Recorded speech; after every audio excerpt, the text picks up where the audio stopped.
being able to practice frameworks of like anti-oppressive relationships with ourselves and practicing trauma-sensitive relationships with ourselves allow us to be able to practice it with each other. And we build the macro. So the way our nervous system functions builds how we then create every other relationship organizationally, etc. There's 7 billion humans on Earth. There's 14 billion hands to do the work of undoing the disconnection which brings us to the now, of instant gratification and perpetual forgetfulness. The disease of loneliness is spreading like an epidemic that leaves a single tree standing where there was once a forest. Hello and welcome to the Intentional Clinician podcast. I'm your host, Paul Krauss, licensed professional counselor.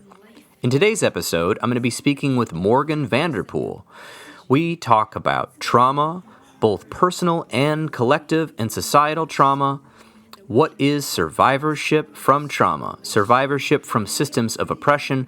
What are these systems of oppression and how do they affect us and our nervous systems, and how this is all baked into the history of the United States and the current geopolitical, economic, social, cultural situation that we find ourselves in right now. We will also go into detail about the autonomic nervous system, learning about that and how this is affected by all of the things I've mentioned, as well as solutions for both the personal self and people that are trying to make a difference in the collective. Thanks so much for listening. I'm sure you'll enjoy this episode with Morgan Vanderpool.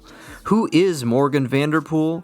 They are a white, non-binary, queer, bilingual, Spanish and English, and multicultural clinical social worker, trauma-sensitive movement and breath facilitator, professional trainer, and activist. They are deeply committed to neuroscientifically grounded and mycelially guided embodiment practices that support our collective disengagement from white body supremacy and which foster for anti-oppressive and trauma-sensitive connection with every breath, movement, choice, thought, and word.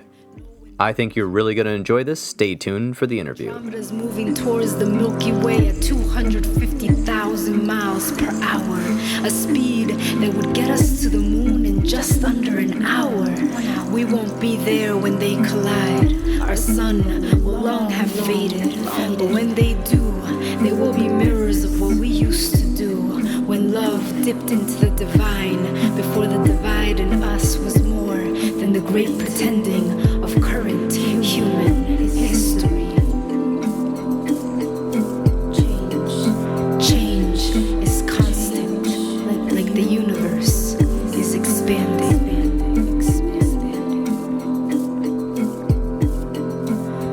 All right, Morgan Vanderpool, welcome to the Intentional Clinician podcast. I'm so happy to have you on today. Hello. Buenos dias. Good to be here. Awesome. Buenos dias to you as well. I'm very excited for everyone to hear what you have to say because I heard your interview on Chris Talks from Chris Blunt's podcast, which is available online. And we have been good friends for 15 years. And I just loved the interview. And I think I might have listened to it twice. And I said, oh my gosh, I need to interview this person immediately. So I texted Chris and then he hooked me up with the information. And then we've been going back and forth until then. So voila. That's the backstory because you are on the West Coast right now. That is true. In Washington. And I'm interviewing you from the Midwest, which is partially where I live. So I'm excited to jump in here because your website is so full of information and it was just the way you speak and write is in this concise manner of taking lots of information and putting it together. And that's why I thought you'd be a fabulous guest.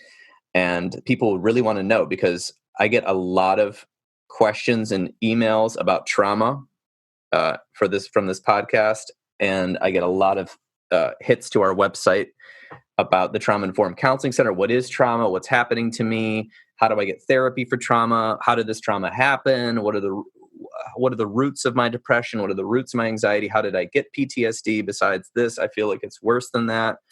And I think one of the things I was noticing about your work is it's like trauma in context, the context of it. And I think that I was noticing how I was talking to people and I was like, oh my gosh, when they finally figured out that they had trauma or PTSD or something related to that in a nervous system way and their body was out of whack, they finally felt heard, and they finally felt like they didn't have to just hang on to some diagnosis, that they could fully embody what was going on and they could recover and find a way to live better and not suffer as much, or at least cope with the suffering. But when I heard your explanation, it felt like a mothership landed over top of my explanation. And it was like, I was serious. It was like, I was like, trauma, you got to understand that. And it's like, and everyone's like, oh my God, the roots of all my diagnosis are this trauma in my body. And I got to make friends with my body. And I got to learn how to express all this. Right. And then you're like, yeah, but wait a minute. How did this trauma occur in the larger socio-political economic context of our planet? And I was like, what are you talking about?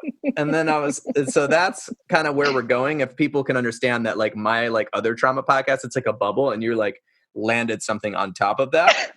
I didn't know. I mean, I knew it existed, but I didn't know how to articulate it. I had studied them as separate things. Yeah. And so I kind of want to ask you a little bit about your experience, just understanding trauma and then getting into some of the social cultural context of it.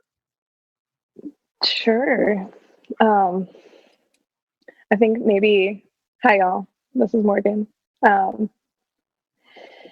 And I think one thing, maybe from my deep dedication to anti-oppressive lens, I would hope that maybe instead of being a mothership that landed on top of you, that it might be a little bit more like a really wonderfully woven mycelial network that came up to support you, to be able to hold all the different moving pieces that come together for our survivorship of trauma. I'm good with that. I just have an obsession with UFOs dating back to childhood, so we'll just go with that. I did get the boom feeling though that happens when you're like, whoa, what happens when I take into consideration the origins of things? Yes. So we're practicing telling an origin story, when creating more of an inclusive space for all the different layers of the ways that we've survived, the way that systems of oppression come to intersect with one another to create environments in which violence is ripe to happen. And so I'm trying to decide kind of a starting point. I guess maybe a little bit about how I arrived doing this work and kind of the lens that I use. Would that be helpful? Yeah, I think that would be great. Cool. So I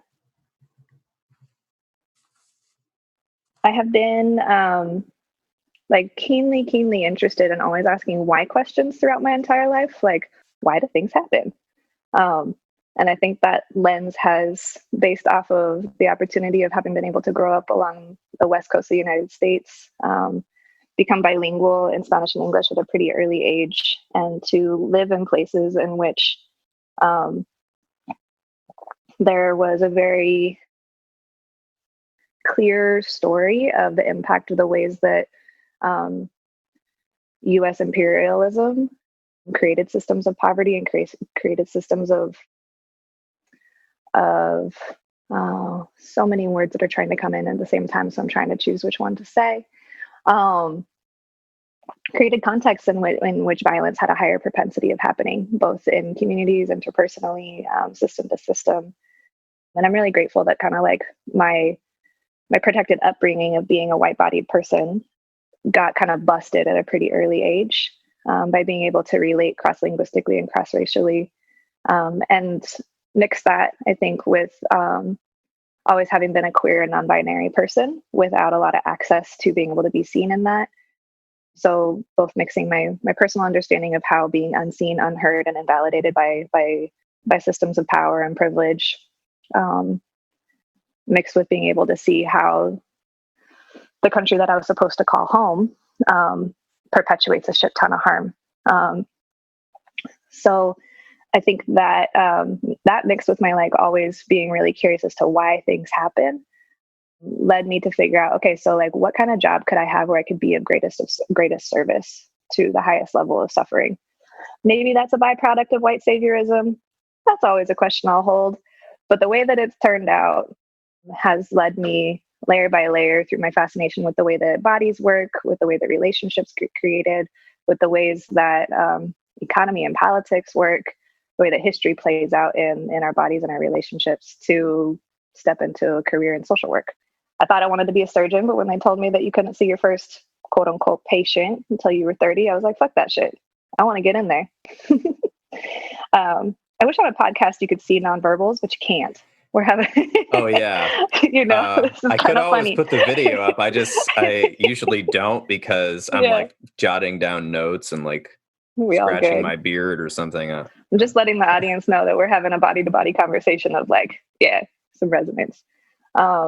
So that led me into wanting to be of service in the social work field. And at 22, I'm going to offer kind of like one of the things that like hit me really hard at a very young age in this career, like holding babies that in the foster care system that had been radically abused by their parents, that tenacity for wanting to know why.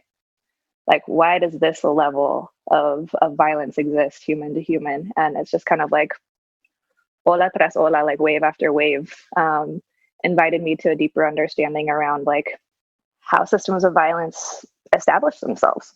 And then what are the ramifications and like how our bodies have adapted, primarily our nervous system, how that's wired our brain, and then how our bodies communicate. So, and how our bodies heal.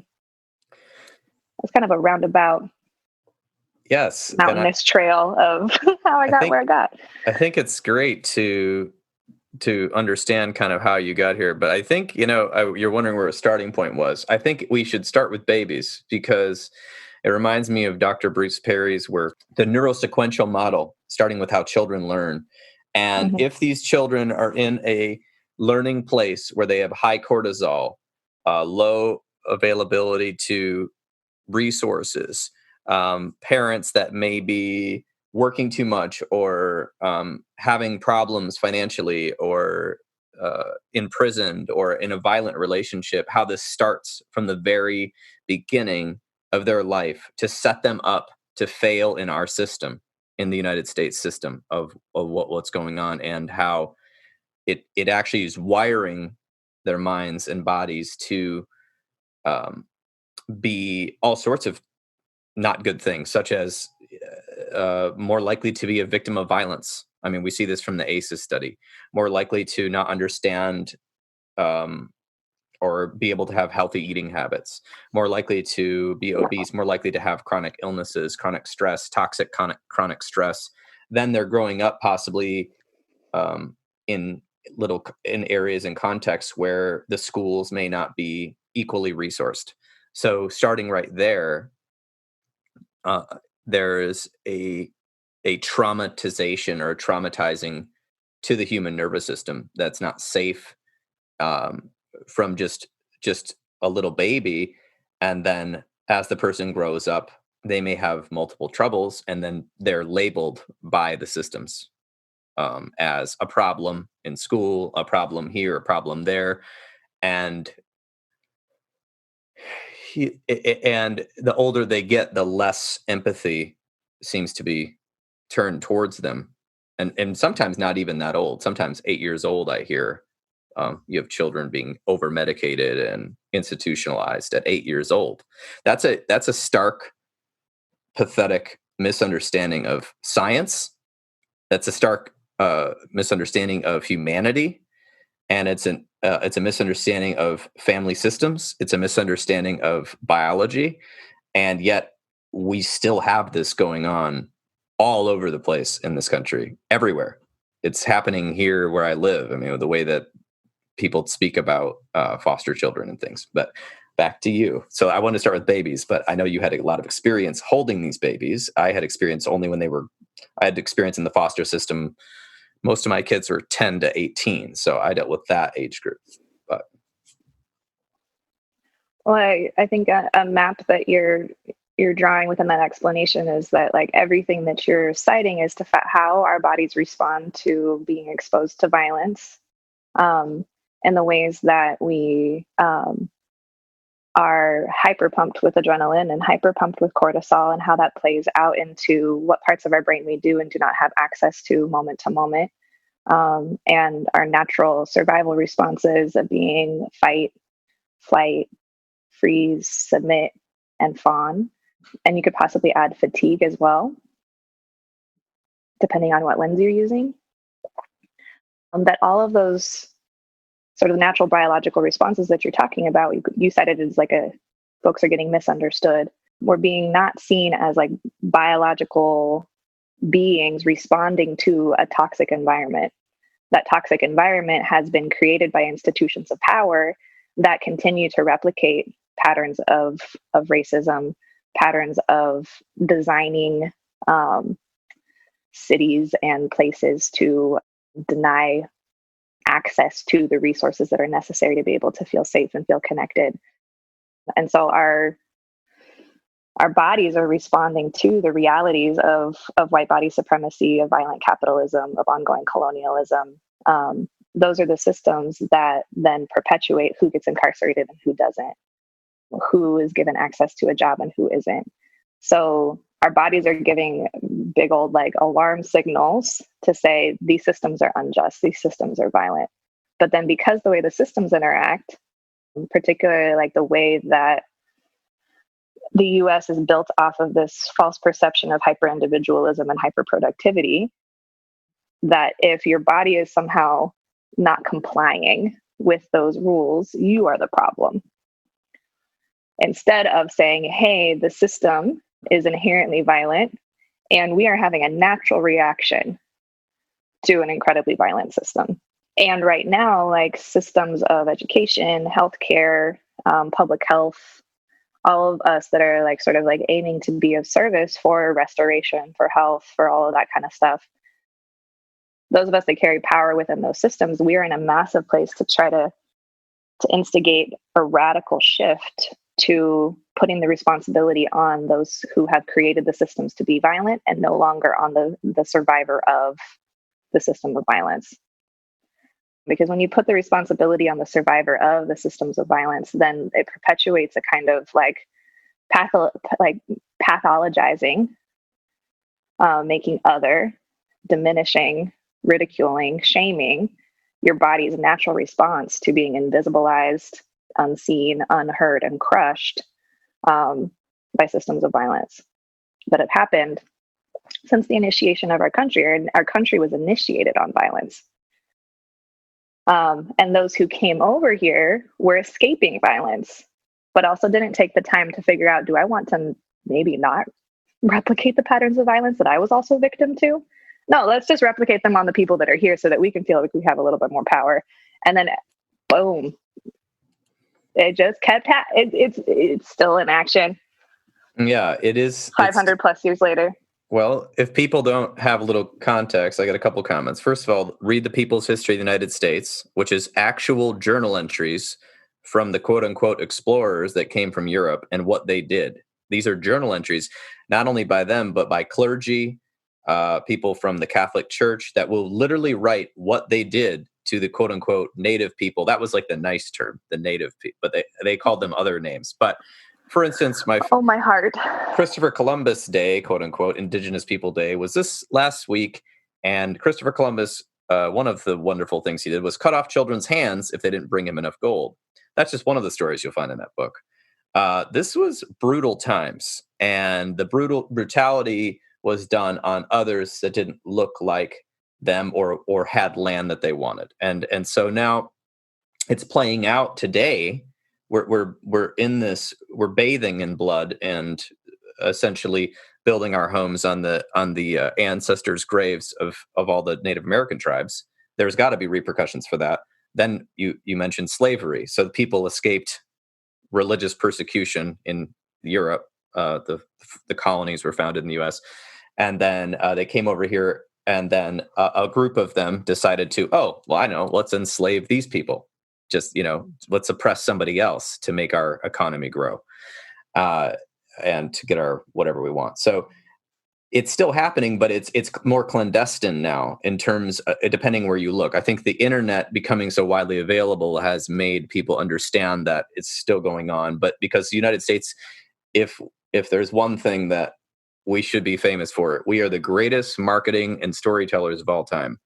I'm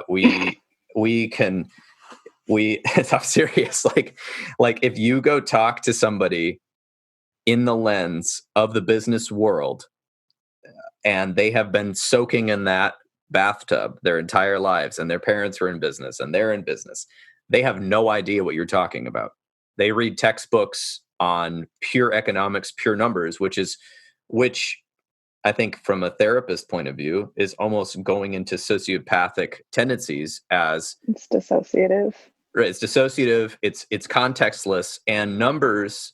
The whole point of business is in the business schools, is not to create quality and equity anymore, especially here. It's to create the most amount of profit possible. And how do you do that? You shave into the workers' earnings. You cut quality. You do anything you can to cheapen what you're selling to get the most amount of cash, right? And that's kind of what we're living in right now. People have sort of woken up to the fact that most of the U.S., I think the like 7 or 10 billionaires own more than 95% of the United States population. And so we're kind of going back into serfism, which was back in Europe before, in the Middle Ages and the Dark Ages, before the settlers, or whatever you want to call them, invaders, what depends where you're coming from, came here on the boats. So we're bathing in that. And that context is important because all of this is still going on in different ways, but with different language, so many postmodern, different contexts of thought layered on top of this, to the point where your average person is mostly confused. Like you said, if your body's not complying, if your body's not complying, go to the gas station. What is mostly there? Sugar and caffeine, right? You've got to be productive. And then what do you do after work? If you're a laborer, then I see billboards for it. Buy the 6-pack of beer to slow down, right? Anyway, so I apparently just ranted, but I was trying to agree with you that,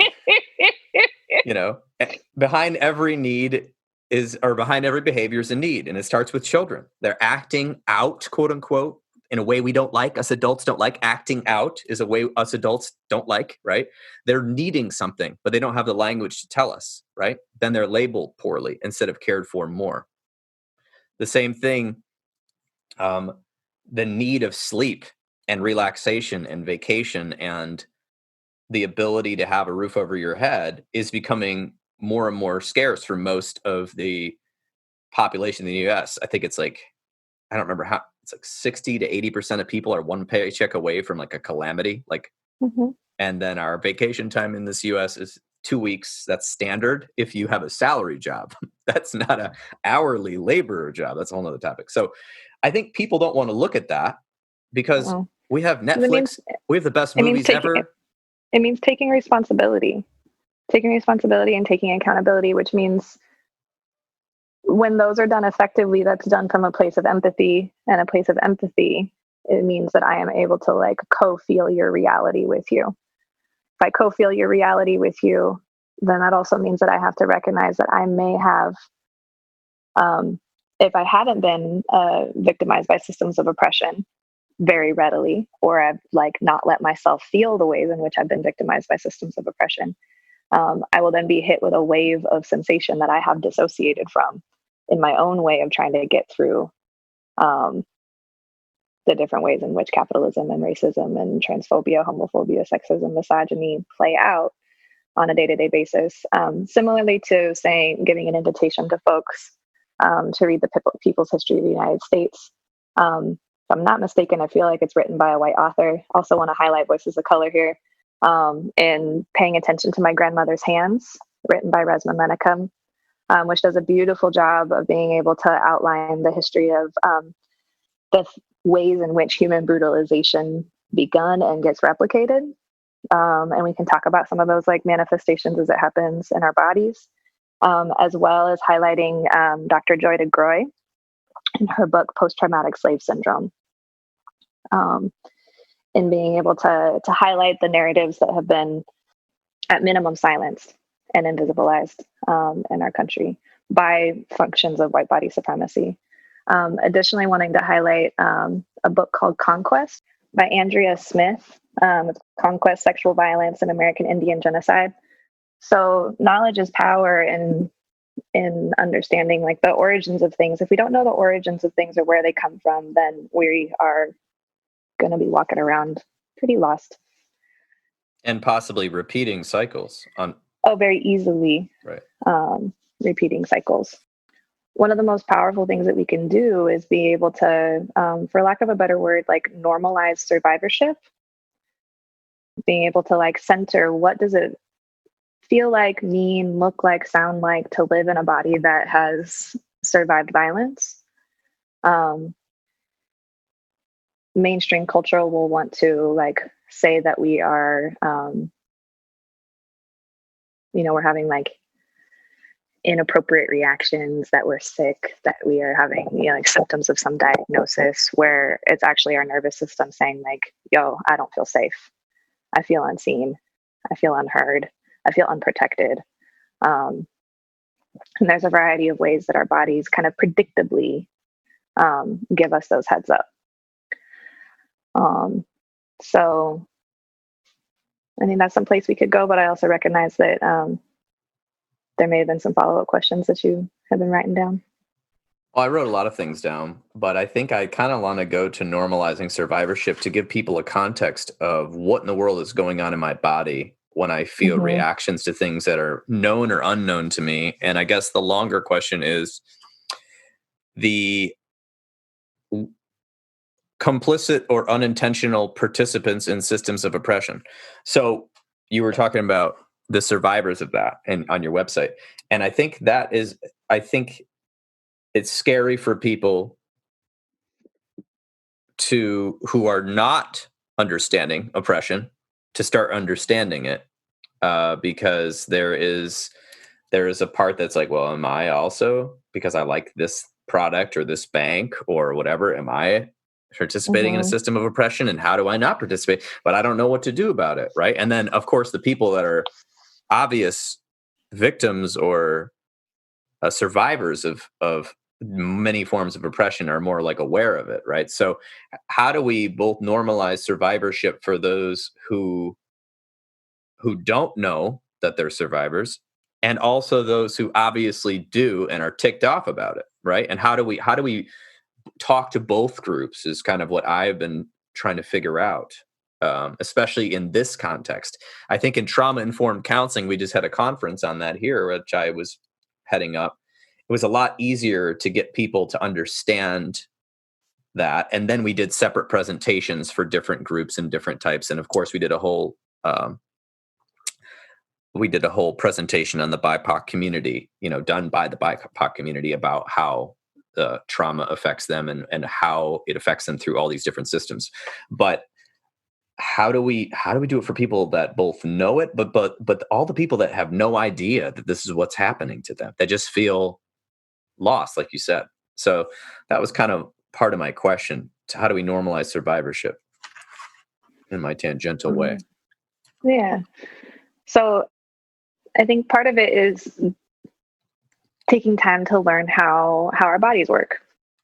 Our bodies are set up really brilliantly to make sure that we can take our next breath. And we have a system called our autonomic nervous system that is a big kind of like core gear shifter, transmission, if you call it, maybe, to help us be able to navigate moments in which we have a felt sense of threat. It is a body-based system that is so automatic that, and it is built to be automatic, because if the autonomic nervous system needed to have a conversation with our brain to help us survive, we'd be dead. So it does things automatically based primarily off of body sensations, by our breath rate, by our heart rate. And so kind of commonly known percentages around like how much communication is verbal versus body to body. So it's about like 20% of the communication we'll have in a conversation is verbal, and about 80% is my body talking to your body. So all the time, our bodies are picking up on signals of my own breath rate, my own heart rate, your breath rate, your posturing, how close to you are to me or not. We're also picking up on like changes in temperature in our body. We're picking up on sounds, smells, all of these things. And like the ways in which our bodies have figured out what is a threat and isn't is both based off of our lived experience in the body that we have right now, but as well as the epigenetic and genetic imprint from those who have come before us. So we have learned to figure out what is a threat and isn't based off of the information of our ancestors as well. So with normalizing survivorship, what it comes down to is being able to notice, first paying attention to our body,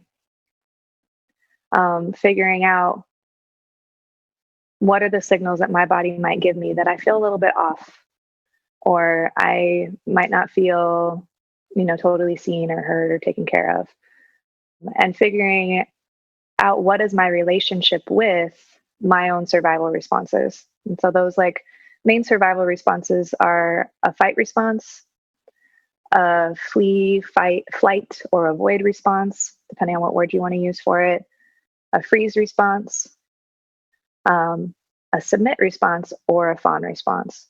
And all of those are incredibly adaptive, that our bodies will pick up on our own internal signals and signals from the environment to choose which one is the most appropriate for me to get as far away from this felt sense of threat as possible.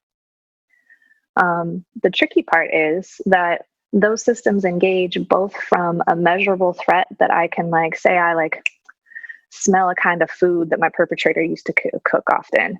My body is probably going to be like, whoo, I don't feel safe. That's too connected. Or somebody's coming at me down the street and their body's moving in a way that makes me realize like, I got to get out of the way. Or all of those are automatic and natural responses. The more subtle ways that they play out, though, in interpersonal relationships are the ones that we haven't necessarily normalized. And quite often, the ones that we talk about more frequently, like our fight and our flight response, are really only kind of like accessible to folks who have a body that's big enough to execute those two responses, or have a position of power in which we realize that like we won't be hurt by executing those two. So the latter three, I think, are a place that we as a collective of folks who are interested in providing space for healing to really, really normalize around like freeze, submit, and fawn. So freeze, we lock up, we can't speak, we feel like we can't take action. Our body might feel like cement. A submit response is where my body will soften and go along with the experience to make sure that I don't get harmed as much. So that may look like on a very concrete way where your body kind of softens in a car wreck or when you fall, as well as interpersonally. If I perceive that you have more power and you're trying to execute power over me, then I will follow along with you to make sure I can just like get through it. It happens quite often during sexual assault and other forms of interpersonal violence. And then fawning plays out in which if I perceive that I have less power in a situation, I might start to copy, emulate, or sort of, we'll say those two words. I was also thinking of acquiescing a little bit. Like, so somebody might be talking about some opinion that you don't agree with, but because of the power differential, you might go, oh yeah, okay, sounds good. I gotta go now. Like, and to normalize that that's a survival response that we're actually maybe not consciously choosing. Mm-hmm. We'll also not just acquiesce, but we'll copy. So in the same way that if I'm victimized by somebody, I may copy their behavior to then victimize others. Older children will do it in family systems. Managers will do it if there's an abusive boss above them. To the way that like, any system of power, this will kind of like happen down the chain. And I think people have to also understand in the autonomic nervous system, it's also quite automatic, meaning that Yes. These things are happening normally. Yes. What I've been learning from the new trauma research and the neurobiology coming out of UCLA and other places with Dan Siegel is that a lot of these things happen so quickly that then your brain has to make up a story as to why they happened later, which is why the trauma response in PTSD and other depression and anxiety post a traumatic event, a lot of people have made up a story that basically is an anger at self or the world, instead because it's too overwhelming and upsetting what happened, and so they have to make up a story which actually is a negative story normally about themselves, being like, I wasn't good enough, I should have done this, I could have done that, when in fact they were a victim of a crime or victim of a trauma and they couldn't have done anything to prevent it. It was just happened, but we have our human narrative. We want to make up a story to that. And also the fawning one is real interesting to me, because oftentimes you hear of, teenagers, or not even teenagers, but like little kids acting out sexually on each other. Right. And I think this one is a very important one to me, especially little kids that are acting out sexually. They learn that somewhere, right? They either were exposed to something. Yes and no. Well, yeah, I mean, some people are just experimenting, I suppose. But what I mean is that a lot of kids, if something happened to them, they might repeat it, right? But then we're like blaming, I don't know, just something for like the under 7 age group, something like that. What are your thoughts on that? I guess it depends on the situation, but. Yeah, I think that just like a social commentary is that we have societally disconnected ourselves from our own sexuality so often that we like kind of assume that we shouldn't be sexual when we are naturally sexual in a lot of ways. So I also want to hold a lot of space that, because that's a system of violence in and of itself. That if kiddos are learning to notice pleasure in their body, that it's more so systems that have tried to like own and control our sexual power that have limited us from being able to like encourage sexually healthy sexual development in kiddos. And also we do need to hold space for kiddos do get victimized sexually. So it's both and. Well, you're right. It is a both and situation. I guess I was thinking more of along the lines of actual sexual violence done by little children. They usually don't pick that up, but I guess you're right. There's a whole, I don't guess you're right. I know you're right. There's a whole system that has basically turned sexuality into a negative thing / an ownership thing, ownership, villainized and controlled item that is only supposed to happen under certain circumstances, under that essentially controlling. And that's been happening there. I don't know what book to quote on that, but this has been going on for ever, but there are examples of times in history when it wasn't so this way. But if you've grown up in the United States, most likely, unless you were in some sort of commune that I don't know about, you were probably subjected to thinking that your sexuality was wrong or should be controlled or all of that. A lot of shame around that. Living in a community in which sexuality was liberated. So I think kind of including that and walking ourselves into being able to normalize survivorship is recognizing that is our nervous system trying to do its absolute best to take care of us. It's not a place that we choose. Like you said, it's completely automatic. And it is based off of the wisdom of picking up on both how our ancestors have figured out how to take care of things and also body to body in our lived experience in the body that we're in right now, how we've also been sort of like exposed to, how do I take care of myself? How do I make sure that I take my next breath? So the tricky thing is, so there's the space to be able to honor for survivors of systems of oppression, survivors of interpersonal violence, and how those systems of oppression play out in our relationships, that those 5 survival responses are natural, adaptable forms of resilience.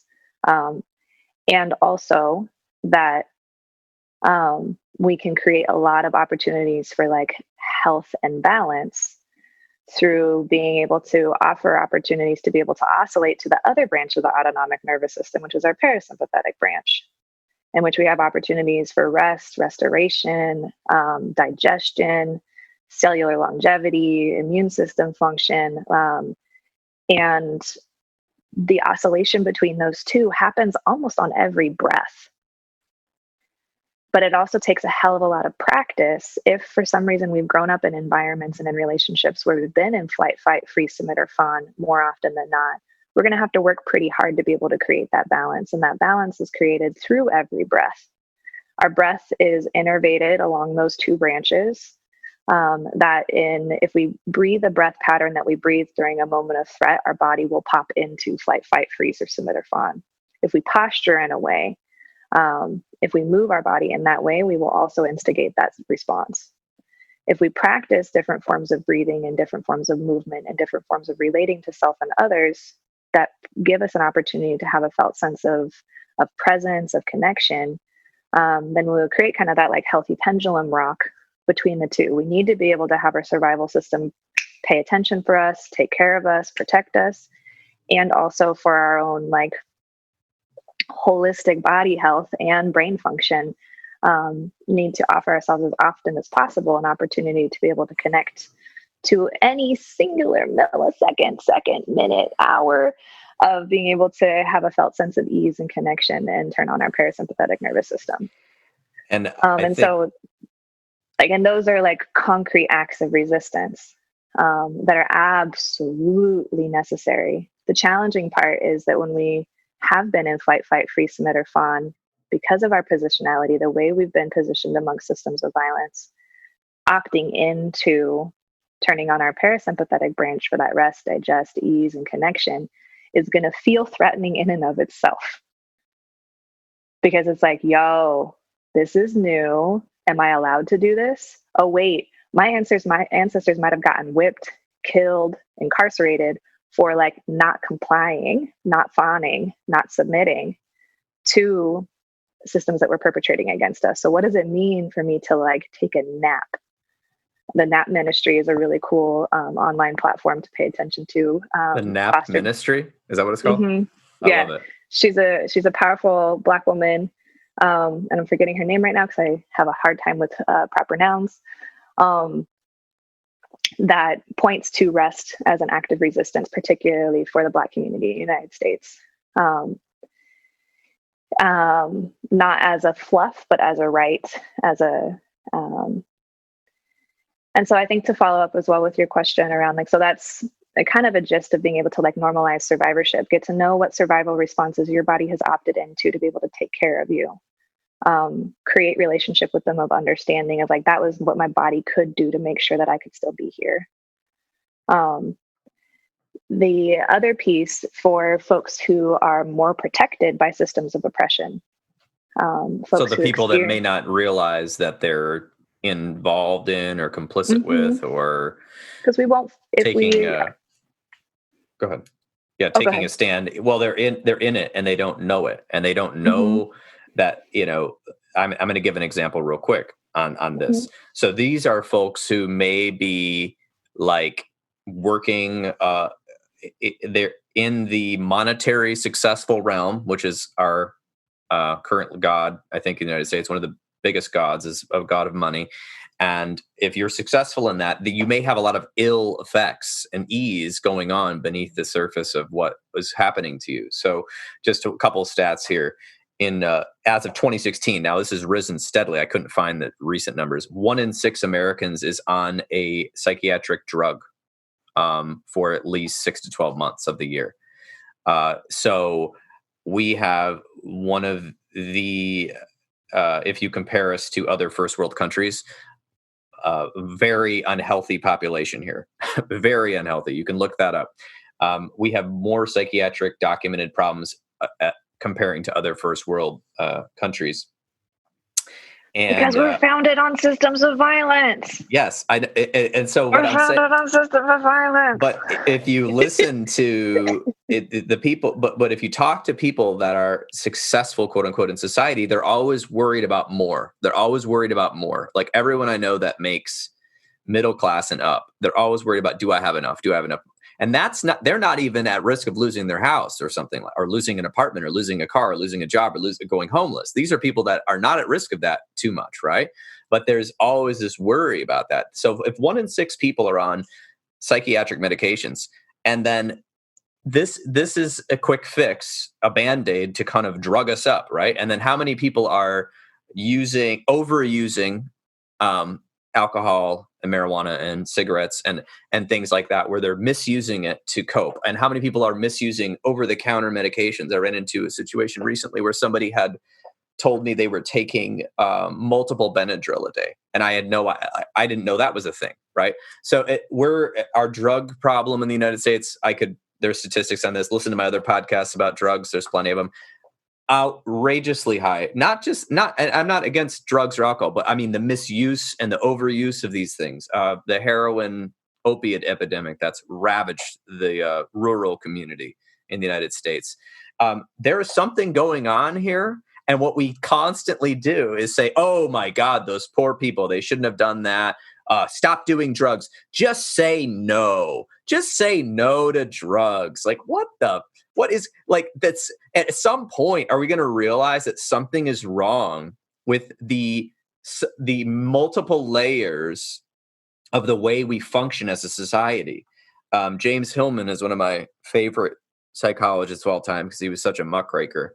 And I saw him speak before he died, but in his later books, he basically was lambasting psychology and saying, you're sitting here listening to these people with these problems and helping them cope with society and cope with this isolation and cope with this hyper individualism and cope with these unfair jobs and unfair wages and cope with all of this. Meanwhile, they're being told all these fanciful stories of rugged individualism and how we're the best country in the world. And yet you psychologists are a bunch of assholes because you're making money off these people's pain, when really you need to be taking what you've learned from psychology after about 5 to 10 years in practice and go get into politics. And politics is a whole nother topic, but not really, because it affects everything. Mm-hmm. The funding of your local community schools, like you were talking about, the ability to take a nap. Our culture is not centered around parasympathetic activities. The only parasympathetic activities I can think of that are popular are drinking a ton of alcohol, which then which I know it temporarily suppresses your nervous system, but then makes it worse, right? Later, and smoking tons of weed. Those seem to be the two most, because people say you sleep when you're dead, you got to go hustle. It's like it's in the water. Okay. Caffeine. I love caffeine. I know I'm an addict. There we go. But of caffeine, but it's like the most, we have coffee shops everywhere. It's so we're addicted to the fight, flight, freeze, submit, fawn, and we don't even know it because it's like been passed down. And then the systems in play keep the economics such that you're incentivized to continue to work as much as possible so that you never pay attention to your body. You have no idea what parasympathetic activities are. I mean, yoga studios are getting popular, right?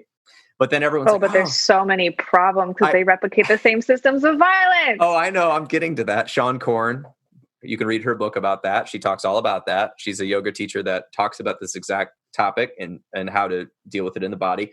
But like the idea that I can go to a yoga studio and somehow have time off work, So anyway, you get what I'm saying. So then the people that love this ideology, I mean, I'm sure they might be reading Ayn Rand or something like that. They glorify this, paint a picture of this, some sort of, it's like one of those timeshare people. Like, I feel like half the politicians right now are could be successful timeshare salespeople, because it's like this bullshit, right? That they're preaching. And then here's the problem. Then it self-perpetuates. And then what do? We blame the victim. And who do we blame right now? What's the flavor of the month? Currently, we're blaming people protesting against police violence. Let's blame those people. That's in the newspaper or the internet. And let's blame whoever else we can find that is suffering from the same system that you set up, right? So it's the ultimate gaslight, I guess. Comments, topics. I don't know where to go from there. You tell me. I think probably to take a couple breaths for both of us, because there's no way to talk about trauma and oppression without feeling it. So for those listening, it takes practice to be able to stay present while we're talking about violence.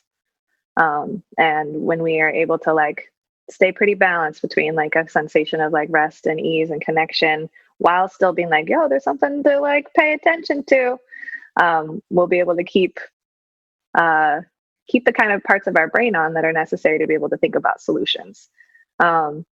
So for both of us in this conversation, I just wanted to kind of take a pause to be able to recognize that, like, based off of the things we're talking about, we're in our survival responses. So I think I was getting into fight. Oh yeah, your fists were up. I get a little passionate sometimes about this stuff. A few times a day. Keeps me up at night. So to like maybe return to, for folks that are really interested in like beginning to pay attention or kind of getting shocked maybe by like, our country's built off of systems of violence. Like, what the fuck am I supposed to do? How does this relate with me? How might I say, in recognizing that because of my race and my physical ability and my educational level and my access to financial resources, like, wow, shit, I've been protected. Damn, I have been protected from all of these systems of violence that perpetuate modern day slavery through incarceration, that keep resources outside of like, how do I want to say it? Like, from being able to enter in the schools of my children. So when we're in that place where we're like, dang, I've been protected, we've typically from that place of protection been reassured that we're good people. That's another narrative that's within the United States, where like, you are good because you are not experiencing harm. You are bad if you are experiencing harm. So folks who've held positionalities that have either been protected, or some folks will call that being privileged. I have my own contention with the word privilege. That we've been, and I'm going to include myself in this, I was raised with the idea that like, because I had it good, I was good. Yeah. So when we start to pay attention to the fact that like there are systems enacting violence, then that idea of self of being good gets challenged. And the instant an idea of ourselves get challenged, then our survival response also clicks in. If you challenge that somehow, like, I didn't deserve the ease that I've had in my life, that I am somehow not as good of a person because I have not been able to pay attention to or see these systems of violence enacting on my fellow human, I will employ those same 5 responses. I'll fight you to the death that like, no, I'm still a good human. And yes, I am still a good human. And also I have not prevented violence from being enacted on somebody else potentially. I haven't been part of the solution, the resolution of that violence, if I have just like, gone along with it, if I've fawned to that system or if I've submitted to that system. But so if we are people who are interested in like no longer wanting to complicitly participate in systems of violence by our inaction, then we are up to the challenge of figuring out how do I then become in a healthier relationship with my own flight, fight, freeze, submit, or fawn response to those systems of oppression and to being called out and called in to integrity around my relationship with such. So our own negotiation of being able to maintain a pretty healthy oscillation between our survival response and a place of staying connected and present and keeping my whole brain on, which is only possible when we are in our parasympathetic branch, is our challenge. Our challenge to be able to like notice, oh, wow, I'm getting defensive. Oh, wow, I'm avoiding that topic because, whoa, if I was to actually stay present with learning about racism, I'd have to learn about all of the ways in which my family might have perpetuated it and I might have ignored it / complicitly perpetuated by ignoring it. So it's leaning into being able to be in physical discomfort and being challenged without limiting ourselves by going into our survival response. Because those survival responses limit us from being able to access the most sophisticated parts of our brain, our prefrontal cortex in particular, our medial prefrontal cortex, which leads us into solution seeking, empathy, perspective taking, creativity, planning, and curiosity. all of those things that are necessary to create solutions and no longer perpetuate the patterns that our country was built off of. So that would be my place of encouragement. It all, both being able to normalize and hold space enough for the restoration of our nervous systems from having been a direct survivor of systems of oppression, and also having been one that might have like been protected by and not paid attention to. The work's the same, stemming from being able to stay present enough in my body that I can lean into creating solutions and not tapping out. Yes, and I think that is part of, I've got 2 comments, probably more, but we'll just start with 2. I think that's a great thing for people to start with. And I think that does lead to the personal, because we were talking a lot about the macro environment and what we're swimming in here in the United States, and the context of what was taught to us in school, or most schools, I would say, versus what reality is. The reality is not this painted picture we were handed. Reality was much worse and terrible and complicated. And is right. I just meant the history, right? Our history classes are kind of a joke. They're propaganda classes, essentially. Quick comment: the United States is still leading the world per capita of incarcerated people, only second to Russia. What I mean is Russia's right behind us, so we're still winning. We're number 1 incarcerated people in the world here. You can look that up on the prison policy site. So that's telling us another thing, right? How we're handling, that's a whole nother pet peeve of mine. How do we handle people that have drug and alcohol addictions instead of putting them in prison? Is not rehab, right? It's not helping them rehabilitate, get back to society. How do we handle people that have gotten in trouble for doing something?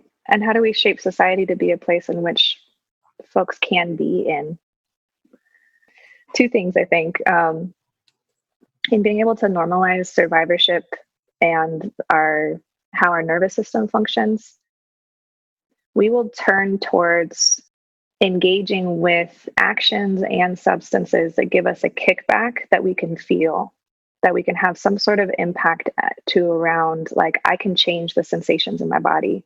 So if I hold an identity that is consistently under risk for the way that I am, my body will consistently be in my survival responses. I will consistently be rocking adrenaline and cortisol, which tends to accelerate my body and overly fatigue my body, create a lot of muscle tension. Those 2 neurochemicals are at the base for all of the chronic diseases that our country's trying to figure out, quote unquote, how to solve. So those are our main route towards wellness, is being able to notice that within my own body, I have agency to be able to have some sort of impact that I can change how I can feel. Because we will lean towards using substances to get that kickback instead of being able to do it within ourselves and do it within our relationships. It's a way of maybe gaining control back. And because gaining a sense of agency. If we don't know any other way of doing it, because I don't think, I know I wasn't taught any sort of progressive muscle relaxation, breathing techniques, nature bathing, whatever, until, weirdly enough, when I was 17, our high school theater teacher started teaching us this stuff. And I was like, what is this? I feel so good. Like, just like doing this weird visualization of like breathing for half an hour. And I remember like my friend, we all were laying on the floor of the theater, like, the theater room or whatever. And I remember my friend fell asleep and I was like, what is this? And that helped me start getting into meditation, blah, blah, blah. It's a whole nother story. But what the hell? I mean, and I didn't come from, I came from, I was pretty protected in some ways because of who I am and what I look like. But people don't know. So what's the quickest fix if you feel bad? You do drugs, alcohol, substances, caffeine, sugar, all of it, which leads to inflammation, which leads to accelerated cortisol levels, and the other one, I can't remember, adrenaline, right? Yeah. And then this leads to chronic illness. I mean, it's just right there. So I want to lead it back to you, but I think you were starting to shepherd us towards the personal story, which I have a few comments on because I accidentally went back to the macro with the prison comment. So being able to practice frameworks of like anti-oppressive relationships with ourselves and practicing trauma-sensitive relationships with ourselves allow us to be able to practice it with each other. And we build the macro. So the way our nervous system functions builds how we then create every other relationship organizationally, etc. So being able to notice how my body's feeling, how I'm breathing, and practice making choices moment to moment and noticing how those choices then feel. Oh, wow, if I shift my breath like this, or if I stretch my body like that, or if I go for this kind of walk, or if I ask for a hug, or if I'm like moving in this way, I start to notice that my choices have an impact on my own sensations, that I have agency over that I can change my neurophysiology. And the more often we do that at a consistent pace and in a consistent way, we'll begin to make choices that offer us opportunities to be able to feel that way, rather than just kind of like going along with our survival responses and tolerating. I also want to like highlight too, before we wrap up, that the only way in which violence can continue to be perpetuated is through the act of othering. So a big, huge place that, if for anybody who is interested in being of the solve that is going to create resolution, is by being able to like see that whatever harm somebody else experiences is also harming me, because we are we. It is not just those people, that person. The more you separate yourself from somebody who is experiencing harm, the more you'll be able to tolerate that they can experience it, but it's not happening to you. So really purposely doing whatever we can to no longer other. Because the instant we other, we can disassociate from somebody else's pain. We can disassociate from a system that's causing pain. And I would go even so far as to say that my biggest point I try to hold myself accountable to, and other people that are trying to make change, is that we cannot other the people that are creating and upholding the systems of violence.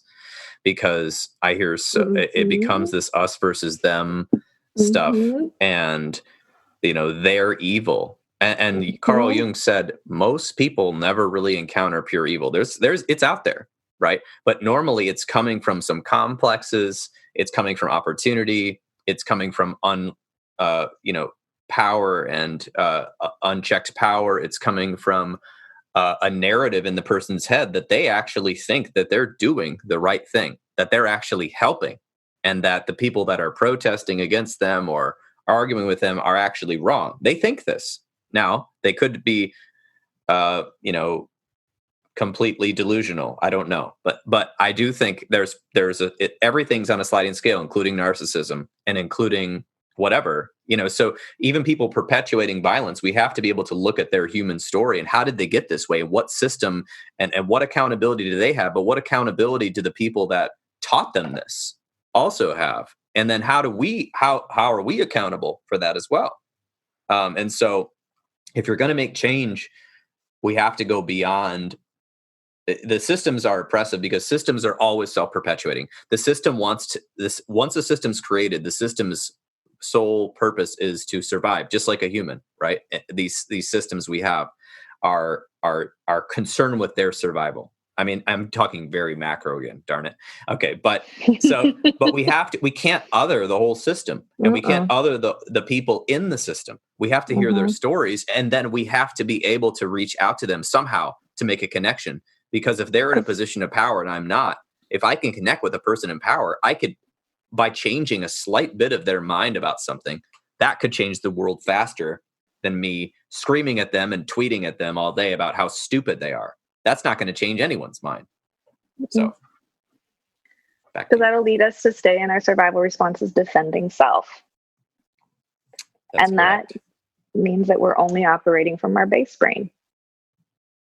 And we're not actually operating from a place in our brain that allows us to know that we exist, thus I can know you exist. That gives me access to like clear verbalization of my truth. And that gives me access to be able to think about things from multiple angles to be able to find a mutually agreed, like available solution. It is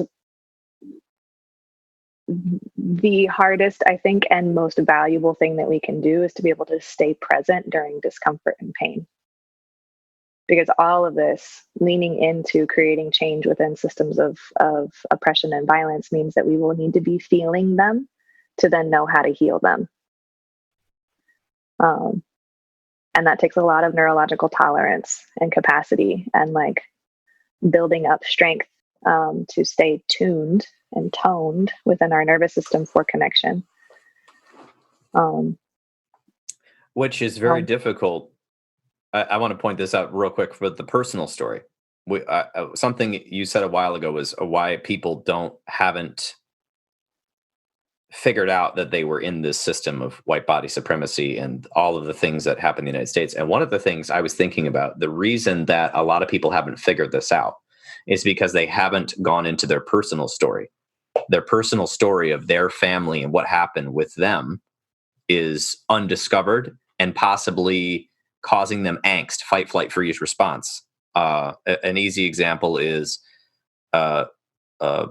somebody who has parents, they have a strained relationship. Perhaps they came from a wealthy family. They didn't have to want for material goods, but they have this strained relationship that's undiscovered and undealt with, right? And that's affecting their nervous system. And that plagues them, and they don't deal with that. And then to even ask them to go to the larger level and look at this bigger system and can you make a change with the position you're in is like daunting, because they still haven't figured out what's going on with them in their own family relationship that's strained. And so like you're talking about these practices will naturally bring you into that solving state of mind where you're able to connect with others. And those practices can also help you on the personal micro level as well. Mm-hmm. And obviously, anything you can do to have more knowledge and to figure out what your relationship is to your own story first, and then noticing how that's in the greater story. Mm-hmm. I think that was a barrier I noticed with people that I'd talked to that had no idea about anything we've talked about in this entire podcast. I noticed that their origin story of their own personal life was somewhat unquestioned and undealt with. Disassociated from their own pain. Yes, exactly. So, and then their pain secretly, this is my theory, for some of them that I was talking to, they blame themselves for their pain secretly. Mm-hmm. And they had to dissociate from that by other means. So, because unfortunately we don't get our whole brains when we're born. They come on, it takes fucking 25 years and so much happens. And the way we integrate it is that if we feel like shit, we're shitty. Yes. The brain is not done developing till age 25. Yep. So, and at the same time, I think some of the ways in which we've been encouraged to navigate healing our own story do keep us kind of stuck. And so I think there's like a yes, and I need to be able to practice noticing what my body feels like in relationship to me. And I need to practice noticing what my body feels like in relationship to other folks. And if I notice that I'm disconnecting, how did I learn how to disconnect? And then how can I teach myself to connect and connect myself to the influence that I have within my environment? And I know that we could talk about this for hours, because I do. I lead trainings that go from like 20 to 40 hours in length. So I know that I have longevity in this conversation. I'd be happy to have a second one with you if that's something you're interested in. And I'm also feeling a lot of gratitude for all the things that we've been able to talk about in our time. Yes, I think we got to a good introduction point. And the introduction point is that there will be links to the books mentioned in the notes. There will be links to Morgan Vanderpool's website. And on your website, you offer a lot of things for people that aren't just near where you live. You're offering trainings, I saw. Can you tell us a little bit about what you got to offer before we... Sure, yeah.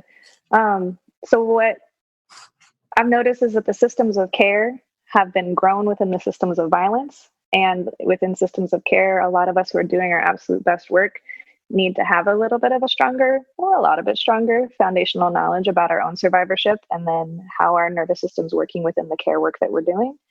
So I love being able to be available to organizations, teams, individuals about what does it mean to be a healthcare or social services professional and integrate an anti-oppressive and trauma-sensitive relationship with myself and with others.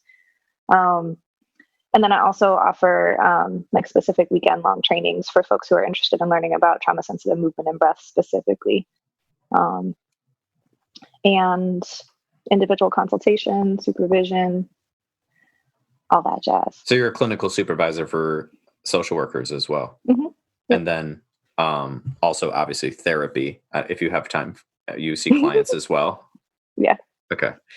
Very cool. I'm primarily of service within my queer and trans community, and to folks who speak Spanish. Awesome. Well, I feel very happy to have spoken with you, Morgan, and learned so much from our conversation and your website. And I'm excited for people to, people that don't live in Washington, to email you and get you on their podcast, and also hopefully take your training. So actually, that's something I'm going to probably talk to you about later. Sounds good. And I'm excited for people who are unintroduced to this topic. There is a lot to learn, and there's no shame in learning there.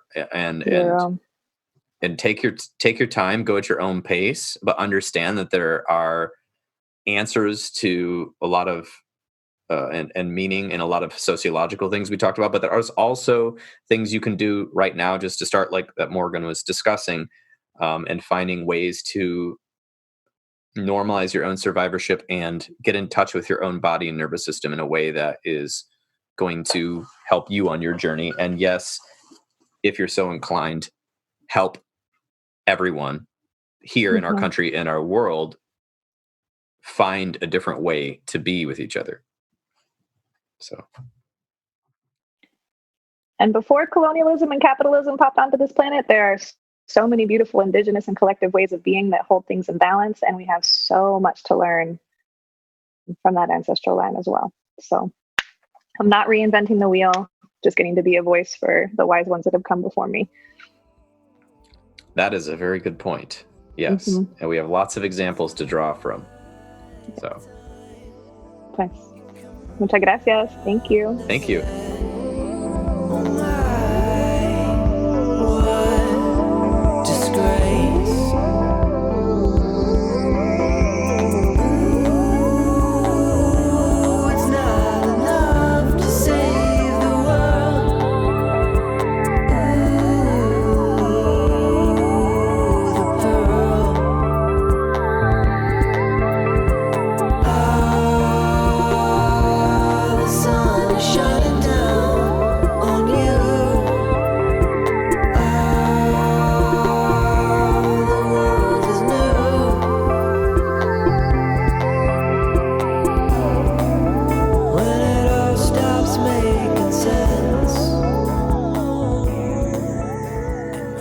And there you have it. This has been another episode of the Intentional Clinician Podcast. If you enjoyed this episode, please subscribe or leave us a rating on iTunes. I really appreciate everyone listening, and please share this with people that you think may enjoy this. I really enjoyed my conversation with Morgan. I wanted to read something from their website. They said, "This space is created for the badass survivors of and complicit/unintentional participants in systems of oppression. For all of us desiring to create restoration for the impacts of complex trauma, we are here collectively. Identify the root causes of trauma and oppression. Unwire our relationship with white body supremacy and interlocking systems of oppression. Recode an anti-oppressive and sustainably healthful relationship with our nervous systems." They go on to say a lot of other things, but they will mix together the essentials of epigenetics, neuroscience, breathwork, body-based movement, restorative justice, and ecosystemic understandings to redesign our nervous systems. This helps us to establish the restorative and anti-oppressive connections. And when one can't breathe, we all can't breathe. There's a lot more to be said on their website. There was a little part I liked here, which was to effectively engage the 85% body-to-brain communication. It's our collective responsibility to learn the layered and intersectional impacts of complex trauma on our bodies, nervous systems, brain functions, and relationships, which most of our educational and professional training leave out. And I can vouch for that, as I've talked a lot about. I didn't even hardly learn about trauma in my training, let alone how it connects to the larger world. When we center the body in trauma restoration work, we gain access to 85% of our power to heal and to 85% of the conversation guiding our moment-to-moment survivorship experience of interlocking systems of oppression. Gratefully, by keeping nervous system work at the center of anti-oppressive work, we can distill our focus to the functionality of 5 survival responses, offering unprecedented simplicity and efficacy in creating the foundation for anti-oppressive work. And I think they made a very good point, even in the interview. I got a little fired up into my fight complex, and I had to kind of calm down and take their lead, as they appeared quite grounded the entire time. Not sure they were, but from what I could see in the video, they were, and it was very helpful to me. So that makes me think, if you're an organization or individual, there are trainings that Morgan will offer online, obviously in person when we can. So check out their website.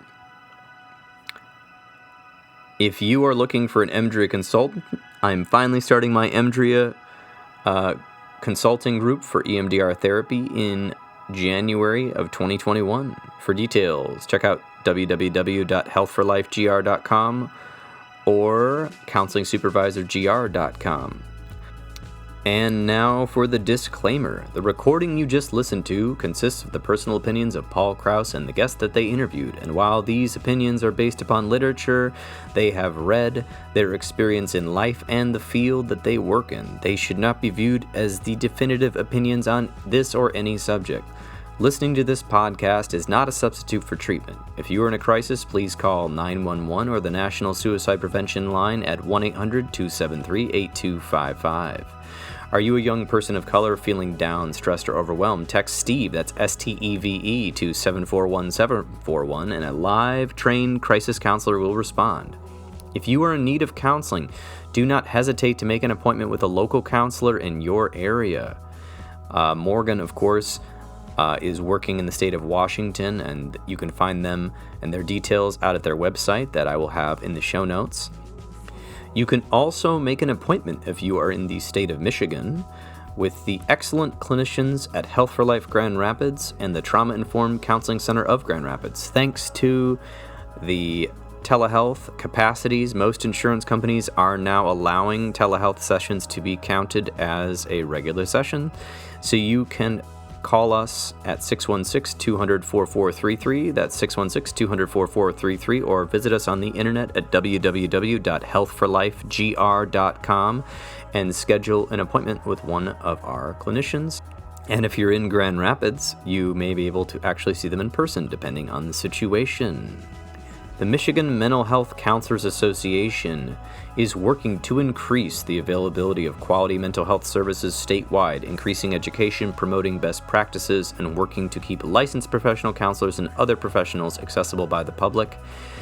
We need you to get involved with the Michigan Mental Health Counselors Association or the American Mental Health Counselors Association or the American Counseling Association or all of the above to make sure that we are promoting mental health not just in the clinics, but in schools and in workplaces and other places in the state and in all of the states, as we are in a mental health crisis right now, and we've been in one for years. So hopefully somebody listening will eventually work on some policies to help us all live better. But if not, you got to come to counseling therapy to get help.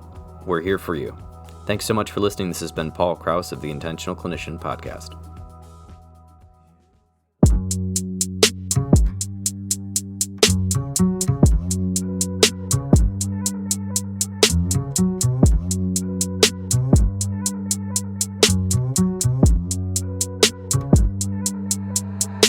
I got angels running away, I got demons hunting me. I know Pop with 25, I know Jesus 33. I tell death to keep a distance, I think he obsessed with me. I say God, that's the one, I know she would die for me. They want a barcode on my wrist to auction off the kids that don't fit the description of a utopia. Like a problem won't exist if I just don't exist. If I grew up without a single pot to piss, and pardon me for venting, Congress got the nerve to call itself religious. Rich just getting richer, we just trying to live our life. Mama mixed the vodka with the Sprite, they kill my my cousin with the pocket knife while my uncle on the phone. He was gone for more than half my life. He got out a year and then he died. I was on the road, talking to my father on the phone. Left the city when I was just 4, none of them would get along. Mama begging him for when it coast. I was chillin' with my niggas poop, now they tryna take his life. Don't mean shit to a nigga that ain't never had shit. Yeah, light don't mean lit. In the dark fight don't mean fish. Oh, ice don't see. Ice don't see, ice don't freeze, light don't leave. I don't mean light to me. Tell me it'll be okay, tell me happier days. Tell me that she might pay, that I won't be alone. Tell him I'll be okay when he asks how's my day. Tell him that we the same, tell him that we not safe.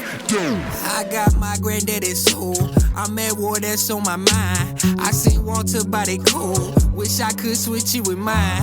I'm not worried about no rap shit, distractions or waste of times.